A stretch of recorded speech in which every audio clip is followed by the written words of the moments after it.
Monsieur le Président de séance, c'est vrai que beaucoup d'amis ici seraient surpris que je ne m'exprime pas sur ce sujet-là. Je suis heureux que le débat ait contribué à dédiaboliser ce qu'on appelle l'Alliance, qui, somme toute, est une réunion de 3 États qui ont décidé de travailler ensemble, de survivre ensemble. Je suis Aurélien Agbenonsi. Jean-Paul Carteron m'a fait l'honneur de me demander d'être son conseiller spécial sur les affaires stratégiques et africaines. Il se trouve que j'étais ces 7 dernières années ministre des Affaires étrangères de la coopération du Bénin. Mais avant cela, j'ai passé plus de 25 ans aux Nations Unies, d'où je suis parti comme sous-secrétaire général. Et je suis arrivé au Mali comme coordonnateur résident, coordonnateur humanitaire, 10 jours avant le coup d'État de Sanogo, qui nous a conduit à tout ce que l'on sait aujourd'hui. Donc, c'est presque un devoir moral pour moi de m'exprimer dans ce débat pour dire 3 ou 4 choses. La première, c'est que lorsque nous nous engageons, lorsque les États s'engagent à sanctionner les prononciaments, les coups d'État militaires, ils oublient quelque chose de très fort, les coups d'État institutionnels. Au niveau de la population, ça a la même valeur. Lorsque vous venez aux élections par des règles, et que parce que vous voulez perdurer au pouvoir, vous changez ces règles, ça s'appelle aussi un coup d'État. Il est seulement institutionnel. C'est la première chose. Je dis toutes ces choses que j'ai apprises par ma petite expérience de ministre libre qui aujourd'hui donne des conférences à l'université, va parler dans des associations de femmes, que ce soit au Bénin, en Afrique ou en Europe, ou même en Amérique latine. Donc c'est la première chose. La deuxième chose, c'est le fait que les États doivent respecter les règles qu'ils se donnent. Le ministre Abdoulaye Diop, qui a partagé avec moi ce qu'on appelle les valeurs de l'action humanitaire, c'est que, quelle que soit la sanction, quelle que soit la situation de belligérance, on ne touche pas à la dimension humanitaire. On ne peut pas prendre des sanctions qui vont conduire à la mort de bébés, qui vont conduire à la mort des femmes, qui vont conduire à la destruction de populations innocentes qui ne comprennent même pas ce qui se passe. Et ça, on l'a fait.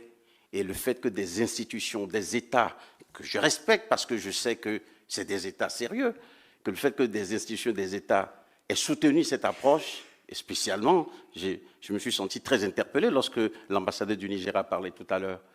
Lorsque des institutions des pays sérieux soutiennent cette démarche, je trouve que cela est inacceptable. Et si notre forum peut rappeler ces principes en disant, quand il s'agit d'humanitaire, c'est un no-go en ce qui concerne les sanctions, quel que soit ce qui se passe. Faire vivre les enfants, faire vivre les femmes, faire vivre les populations civiles, c'est une règle qu'on doit respecter. La troisième chose, c'est que aujourd'hui, vous avez une sorte d'éveil de conscience de la jeunesse. Le paradigme a changé complètement. Lorsque je vais parler dans les universités, les gens m'interpellent. J'ai eu des questions sur l'AES, dans une université du Bénin, où les jeunes disent, mais pourquoi est-ce que vous diabolisez ces États qui se sont organisés pour survivre? Quand au Mali, Kidal est resté occupé pendant des années et que vous n'avez pu rien faire, vous les autres États africains, ils ne parlent même pas des États occidentaux. Et c'est déjà une jeunesse consciente qui ne jette pas la pierre aux puissances extra-africaines. Ils interpellent les autres États africains. Mais qu'est-ce que vous avez fait?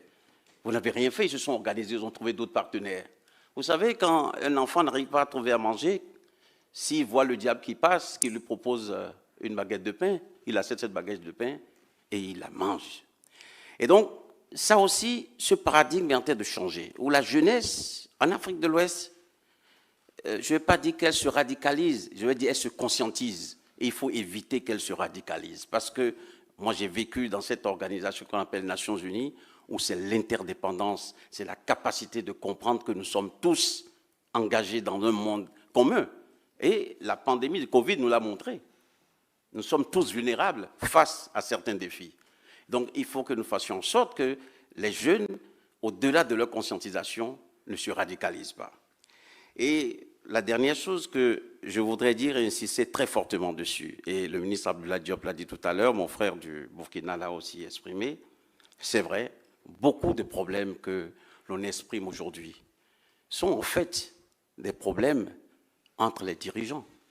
Les populations continuent de se fréquenter, les populations continuent de vivre ensemble, les populations continuent de se marier, de commercer et de faire beaucoup de choses ensemble. Alors je voudrais que Si notre forum, le forum de Crans-Montana, peut faire quelque chose, et j'aime bien ce qu'a dit notre ami le ministre Barrio de la colonie de Saint-Egidio, c'est que nous ayons une gestion intelligente des crises, que nous comprenions que les sanctions ne servent à rien. Les sanctions ne créent que des frustrations, des radicalisations. Nous devons avoir une gestion intelligente des crises parce que Denis de Rougemont, qui est un humaniste suisse, a dit une chose très importante. Quand l'intelligence déserte le forum, la médiocrité s'installe et tout finit en dictature. Je vous remercie. Mon ami M. Arossi Marcel nous demande, journaliste de l'ORTB, si, parce que Sa Majesté le roi Alexandre William a abordé les questions de sécurité, c'est vrai, c'est une des préoccupations, si dans les prochains jours nous aurons des forces néerlandaises. Vous savez, la gestion de la question du terrorisme se fait à deux niveaux. Il y a l'action, qui celle-là est une action de défense et de sécurité, pour protéger nos populations. Mais il y a aussi l'action de développement à la base, parce que lorsque les populations, lorsque les jeunes sont livrés à eux-mêmes, lorsqu'on ne fait pas attention aux besoins des populations, surtout à la périphérie, et surtout dans les zones frontalières, et c'est une erreur que beaucoup de gouvernements commettent, de bonne foi, je peux même dire, parce que c'est une omission comme ça. On ne sait pas pourquoi. Les spécialistes de développement en parlent. On oublie souvent la périphérie. Mais lorsque les jeunes sont abandonnés, livrés à eux-mêmes, ils deviennent des cibles faciles pour les enrôlements par des groupes malfaisants. Ils deviennent des candidats potentiels pour des cellules dormantes du terrorisme et pour des actions inacceptables. Et l'on voit souvent d'ailleurs, ce ne sont pas des vieux de 60, 70 ans qui sont souvent pris ou neutralisés, pour parler en termes militaires, dans les attentats. C'est des jeunes. Alors, là où avec les Pays-Bas nous avons travaillé, c'est ce volet-là. Le volet d'accompagner des actions de développement à la périphérie, de créer des opportunités de travail, de créer des opportunités d'action pour les jeunes, pour les populations locales. C'est là, et c'est une réponse qui est fondamentale, qui est importante lorsque vous luttez contre le terrorisme. Je l'ai vu ailleurs. Si vous réglez la question sécuritaire militaire et que les gens n'ont rien à manger, ben, les terroristes les recrutent facilement.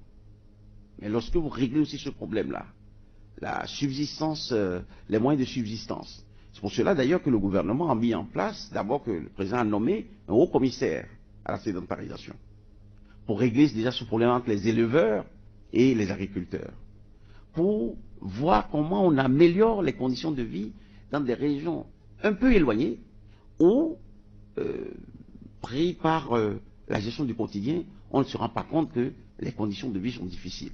Il y a des réponses spécifiques à apporter dans ces régions-là. Et pour ces réponses-là, pour le développement à la base, nous avons, j'ai des conversations déjà, j'ai eu des conversations avec Madame l'ambassadeur, pour que nous allions dans ces directions-là avec d'autres pays, dont y compris la coopération néerlandaise, pour apporter des solutions. Certes, nous avons une coopération militaire avec d'autres pays, mais nous allons vers chacun des pays selon ce que j'appellerais une règle de répartition des tâches. Comme disent les Anglais, division of labor. On répartit les tâches.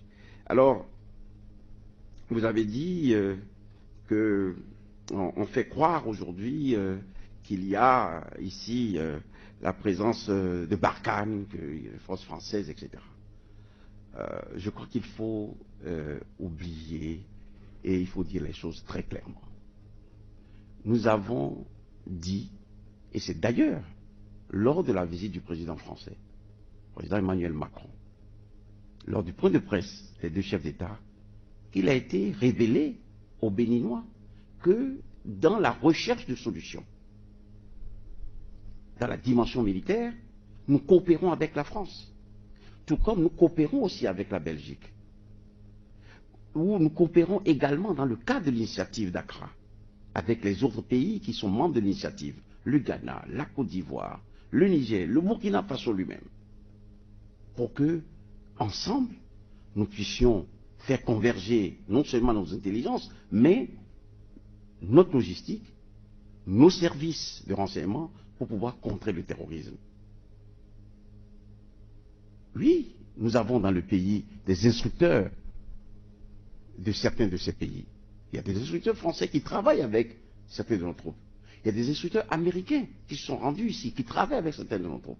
Il y a aussi des instructeurs belges qui viennent dans le cadre de programmes de coopération que nous avons signés normalement. Mais je peux vous dire, contrairement à ce que certains affirment, qu'il n'existe aucune base militaire étrangère au Bénin. Ce n'est pas vrai. Les gens ont pu écrire que oui, qu'on a vu des gens, des groupes s'entraîner la nuit.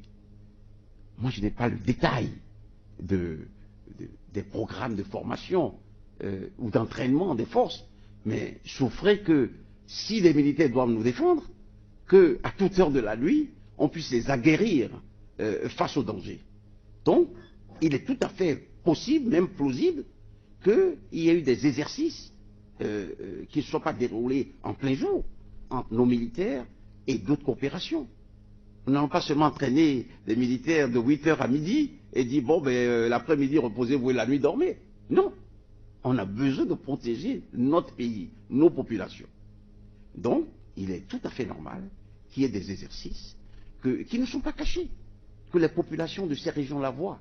Mais de là où des gens qui sont en mal des formations sensationnelles disent, oui, on a créé une base française. J'ai lu même que le ministre des Affaires étrangères aurait été à la manœuvre pour créer une base de quel pays rwandaise dans le pays. C'est faux.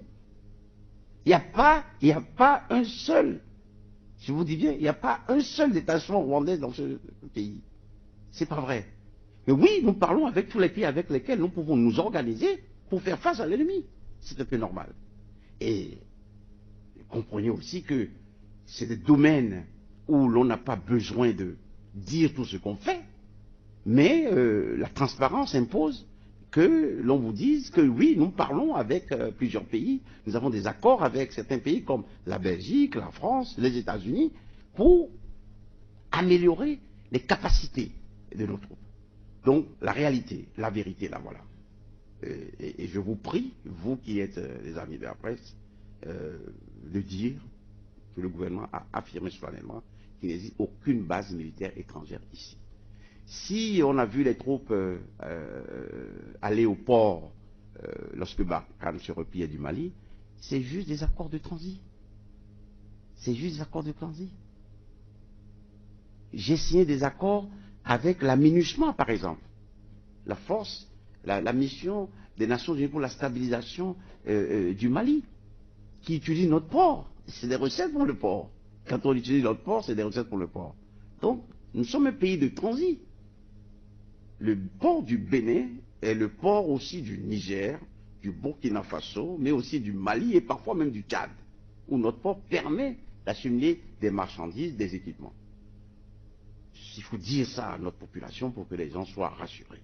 Il n'y a pas de base militaire étrangère sur notre territoire, mais il y a des coopérations avec divers pays partenaires pour tirer le meilleur du savoir-faire, pour tirer le meilleur de la maîtrise de l'art militaire, pour que nos soldats soient aguerris, pour que nos forces armées puissent jouer leur rôle et puissent défendre ce territoire qui nous est très cher. Nous n'avons pas deux pays, nous n'avons qu'un seul pays et nous voulons le défendre.